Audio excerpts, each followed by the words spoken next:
Hello, welcome to my vlog, Kasturi vlog and आज म ओसाकामा भएको फर्स्ट कान्साई नेपाल फेस्टिभलमा गएको अनि त्यहाँको भिडियोहरू देखाउँछु ल। थोरै गरेको छु। रमाइलो भएको थियो भनौँ, ठिकै भएको थियो जे होस्। बाँकी सबै भिडियोमा है त हेर्दै जानु ल। भिडियो अन्तिमसम्म हेर्दिनु है त। म र साथी गएको थियौँ यहाँ अनि हामीलाई चाहिँ भोक लागेको थियो अनि जेरी दाइको पसल थियो त्यहाँबाट चाहिँ हामीले यो पुरी र जेरी लियो अनि चटपटे लिएर खाना पनि सुरु गरिसक्यो है। खाना नखाइ गएको भनौँ न। अनि यसरी खाइरहेछ इसुले चाहिँ। मैले उसलाई तिमी फेमस भयो भनेर पनि जिस्काइदिएको थिएँ। अनि उसले फेरि मेरो मात्र भिडियो नगर न, म तिम्रो पनि भिडियो गरिदिन्छु भन्दै थियो क्या यहाँनिर। अनि मैले भयो नगर्ने त भनिरहेको थिएँ, तर उसले चाहिँ त्यसमा क्यामेरा खोसेर मेरो पनि भिडियो भनिदिएको थियो क्या। यसरी पहिलोचोटि होला जापान आएर यसरी जेरीपुरीसँगै खाएको। एकदम मिठो भएको थियो भनौँ न। उसले मोबाइल खोस्यो अनि मलाई देखायो क्या, म यसरी खाइरहेको छु होइन। लास्टै के कस्तो मिठो थियो नि, तर भिड धेरै भएको भएर दोस्रोचोटि चाहिँ हामीले खाएन होइन। लास्टै क्या। अनि यो चाहिँ सोल्टी मार्टको ओसाकामा फेमस सोल्टी मार्टको सोल्टी मोमो। एकदम लाइन बसेर एउटा मात्र ल्याएको थिएँ मैले। अनि छेउकै पसलबाट यो लस्सी पनि ल्याएको। लस्सी मेरो पनि फेभरेट थियो, इसुलाई पनि मन पर्दो रहेछ होइन। अनि उसलाई चाहिँ पिरो पनि खाने भएर मैले स्पुन ल्याइदिएको थिएँ। अनि ल हामी चस गरौँ न भनेर अनि यसरी के मैले उसलाई निकाल भनिरहेको थिएँ। अरूले चाहिँ अरू कुराको चेस गर्छ, हामीले चाहिँ मोमो र लस्सीको चेस गरेको क्या। ऊ र म मात्रै गएको थियो। पहिलो पालि चाहिँ ओसाकामा त्यो एभरेस्ट फेस्ट आउँदाखेरि चाहिँ धेरै साथीहरू थियो। त्यति बेला उमङ्गै अर्कै थियो भनौँ न। अहिले चाहिँ ऊ र म मात्र भएर अलिकति बोर पनि लागिरहेको थियो भनौँ न। हाम्रो सबैजनाले निकै सम्झिरहेको थियो क्या।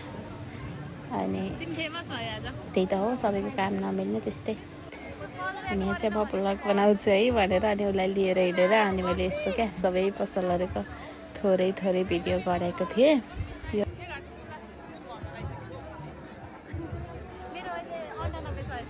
दाइ चाहिँ अहिलेको त्यो नेपाल फेस्टिभल कान्साईको संयोजक पनि हुनुहुन्छ।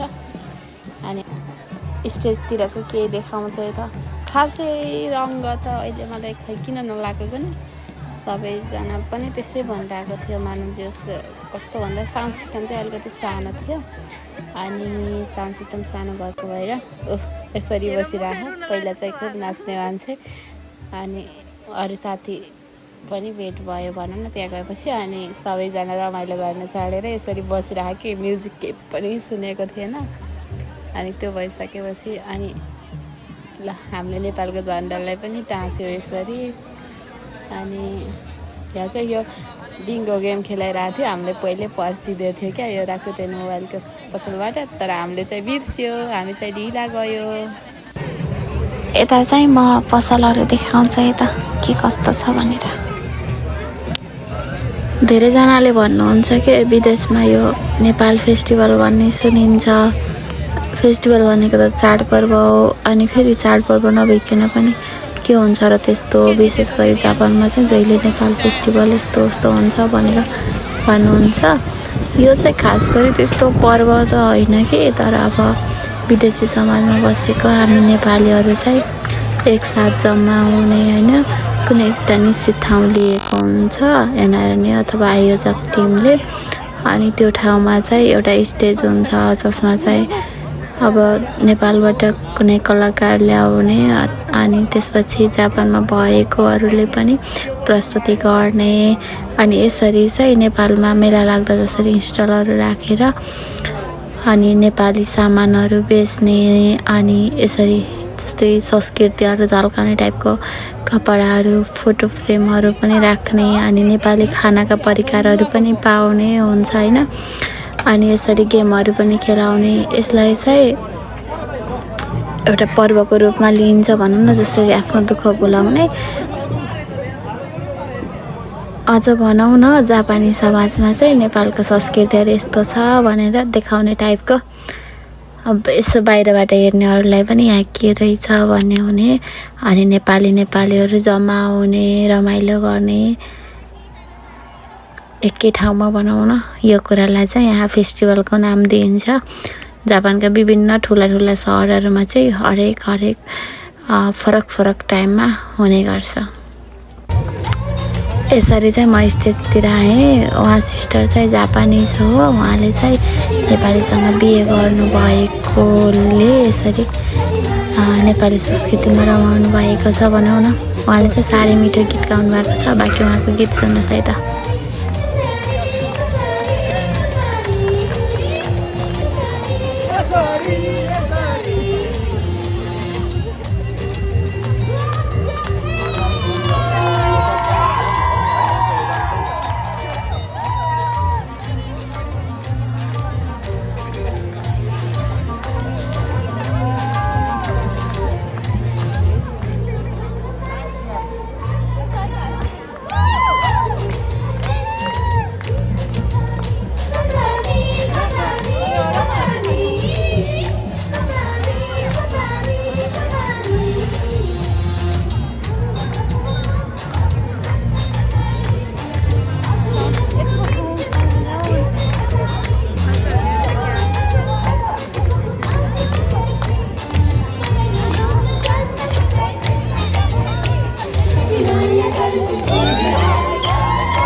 Thank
you so much. I think we just have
उर्गेन्दो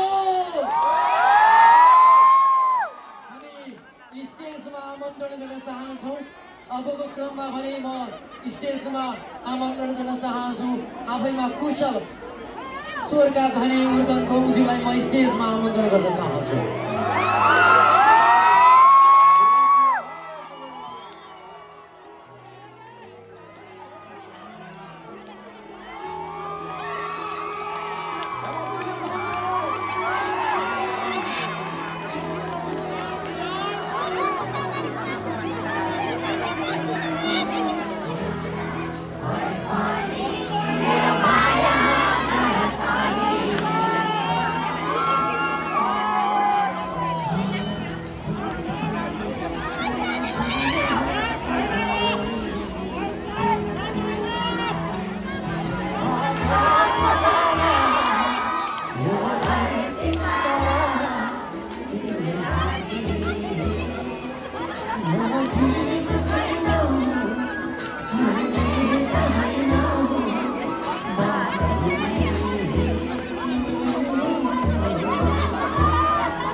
सबैजना ल्याइ न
केही छैन तर हजुरहरूको साउन्डले सबैजना एउटै स्वरमा हुन्छ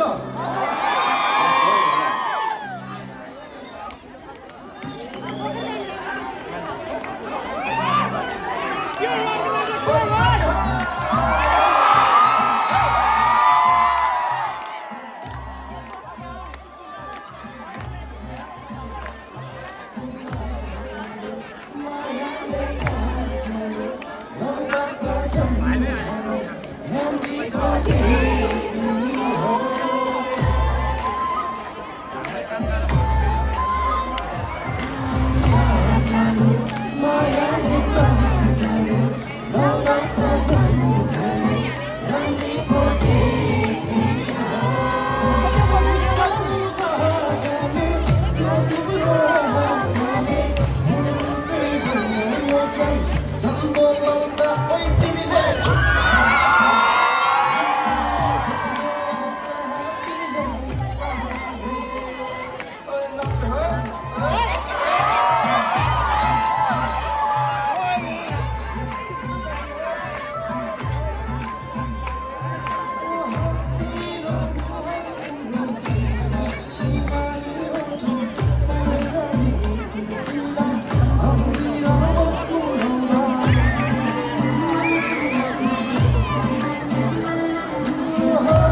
반성반성만 레디오 사디오.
이거지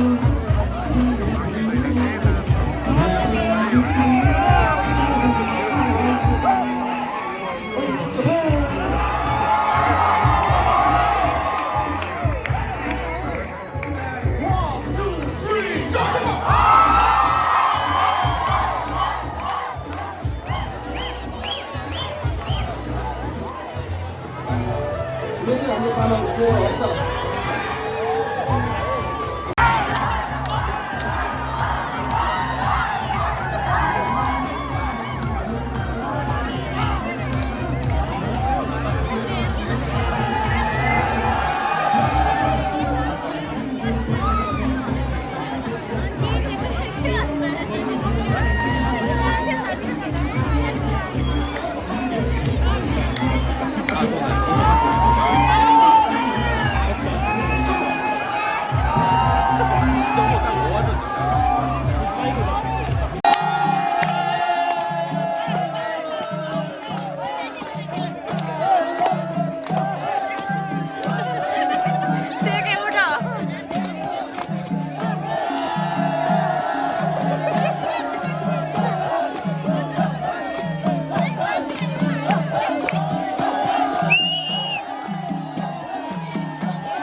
र यसरी एक दिन पुरा सकियो भनौँ न।